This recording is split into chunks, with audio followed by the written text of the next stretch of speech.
I used to be extremely risk averse. I was just a follow the script, follow the rules guys.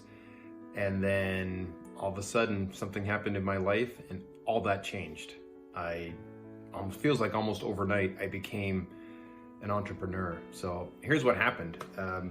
So for the first 43 years of my life, like I said, I was very rigid, structured. I was just checking off all the check boxes, right? Get your degree, check. Get a good job, check. Get married, check. Buy the house, check. Have a family, check. Move your way up through your career, check, check, check. These are all the things that you're supposed to do. This is the route that society has mapped out for us, and there's nothing wrong with it. It's safe, it's comfortable. But I found when I was getting into my late 30s, it wasn't really serving a purpose. I wasn't passionate about who I was and what I was doing, but it was safe. So I was staying there.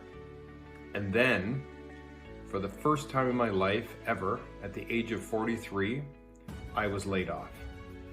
It threw me completely for a loop. It had never happened to me before. This was supposed to be the safe route. This was supposed to be comfortable. Now, here I was on the outside looking in. Now, before this, I didn't think I had an entrepreneurial bone in my body. So my first instinct was, well, I'll just jump right back in, get another corporate job.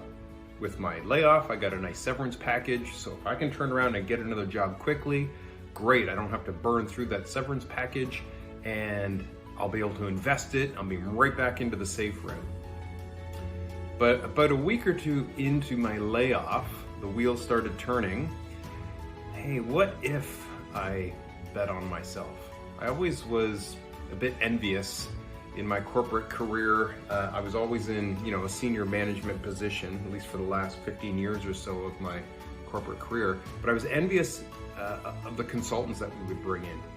We'd always bring in outside third parties to help us with our strategy, to help us, advise us on major decisions. And they would do workshops and they would bring new ideas to the table. And it's like everybody was like hanging off their every word. And I loved that from their point of view. For me, I was jealous. I was like, hey, I said the same thing in a meeting last week and nobody listened to me, but the consultant comes in and, everybody sees them as the expert. And I thought, man, it'd be great to be on that side of the table. It'd be awesome to be able to come in, work with different companies. You're there for a day, couple days, whatever. You drop a bunch of knowledge, you make a bunch of decisions, you get them on the right path, and then you're off and you work with another client. So I started thinking, maybe I could do that. Maybe I could be a business consultant. And at first I was kind of like, nah, that's not me. I don't know anything about starting a business. That's not safe. But my wife, Cindy, she really encouraged that. In fact, she said, I think you should.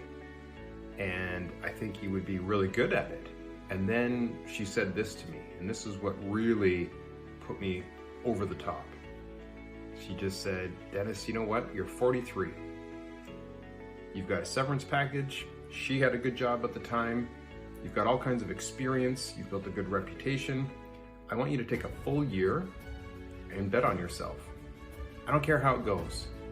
If it goes great, awesome. Keep going. You've learned a ton. You've got momentum. You've started to build something, but you won't know that until after a year. Give yourself that full year. And if it doesn't go well, no worries. We're fine financially. At that point, you can jump back in and try and find another job. You'll be 44, still very employable, still bringing lots of stuff to the table. Just go for it. And just having that full support from my wife, my partner, it meant everything. It just gave me that courage and that motivation to go ahead. So I did. So that was late 2018. I was 43 years old. I had no idea what I was doing. And I soon found out. At first I was a bit naive. I thought I'll just, throw up a website. I'll announce to the world that I'm a business consultant, and then I'll sit back and watch all the clients come rolling in. And I found quickly that's not how it works. I was one of a million consultants out there. I had no niche, I had no message, I had no personal brand. I had to figure all that stuff out from scratch. Just spinning up a website isn't enough. What problem did I solve specifically? Who was my ideal client? What was my unique way of solving that? How do I package my services? How do I price it? Like, who am I? So that took a lot of learning. And it probably wasn't until late 2019, so now I'm a year in, I was getting some momentum, was figuring things out. I got it. My consulting company is called Zero In. I work specifically with small to medium-sized businesses. I help them mostly in the areas of customer centricity and innovation. That took a while to figure out.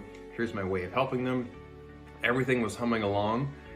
And then 2020 hits and along comes COVID. Well, there goes a lot of my consulting. Almost all the stuff in my pipeline either got canceled or it got put on hold.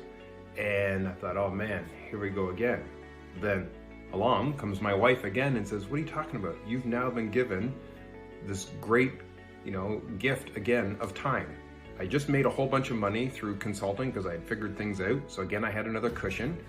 She said, Dennis, you've been talking about how all these other great consultants have a really good book behind their name. Here you go. You've got the time, you've got the means, go ahead and write that book. So that's when I sat down and wrote the Zero In Formula. You can see it there.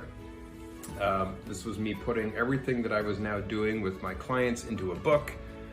I had the time, I worked with a great editor, worked with a great graphics and formatting company. I self-published the book. I learned a ton about book marketing.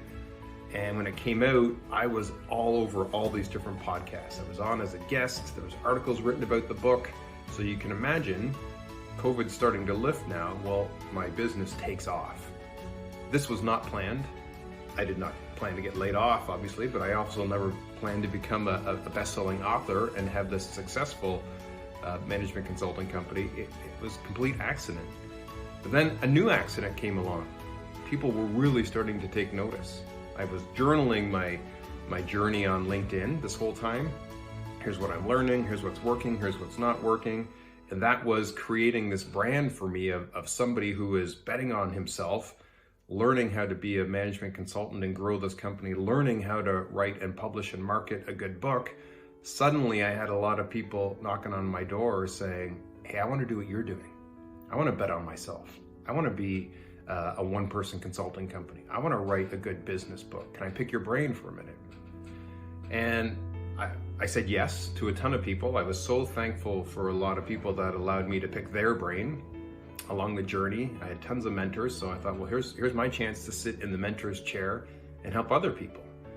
Unfortunately, it was taking up a ton of my time and I was doing it for free, but the good thing that came out of it was I had had so many conversations with people. I had so much advice to give. I had kind of documented it now, and here's the playbook I want to teach you. And eventually the light bulb went off. Hey, not only can I be a consultant for businesses, I can also coach other people on how to do what I'm doing. I now had another playbook, right? In the Zero In Formula, I had a playbook for businesses on how to be more customer-centric and innovative. Well, now I had a new book idea. This was The Accidental Solopreneur. So this one here is actually a business parable. I wanted to try my hand at writing fiction. And it just tells the story of a guy that gets burnt out in his corporate career, decides to bet on himself, has no idea what he's doing, sound familiar? And with the encouragement of his wife, again, sound familiar, he starts his own business consulting company, and here's all the mistakes he makes, here's all the lessons he learns, here's all the people he meets along the way, and it has just resonated with so many people. There's all kinds of advice in there, there's a roadmap in there, but that also caused a lot of people to go, wow, I love that book, it's my story, I'm applying what I'm learning, but I want more. Can I book a coaching call with you? Sure. So I spun up another website, created a Calendly link with attached to Stripe so people can book coaching calls with me.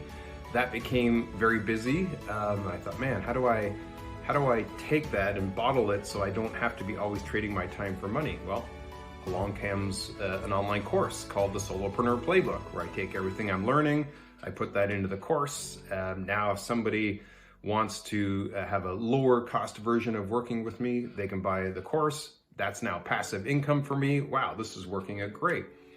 I had a similar amount of people saying, hey, what about writing a book? Can you teach me everything you thought there? Tons to learn about writing and editing and publishing and marketing a book. So yep, same thing, packaged that into a course called the Author's Playbook, spun that up, all kinds of people now buying that. So now all of a sudden I've got all these revenue streams. I've got consulting, coaching, I've got books, I've got courses. I'm being asked to do all kinds of speaking engagements, keynote speaker at different events. So I've got 5 or 6 different revenue streams coming in. None of this was planned. None of this was something where I sat down and said, this is what I'm going to do. It all started with a layoff. And then it started with me, with the incredible love and support of my wife, just deciding to take some action and bet on myself. And the rest has really just been following what the market is telling me, following what people are asking for, and providing unique solutions for their different challenges. That is exactly why I call myself the Accidental Solopreneur. That's why I named my book The Accidental Solopreneur. And if I can do it, so can you.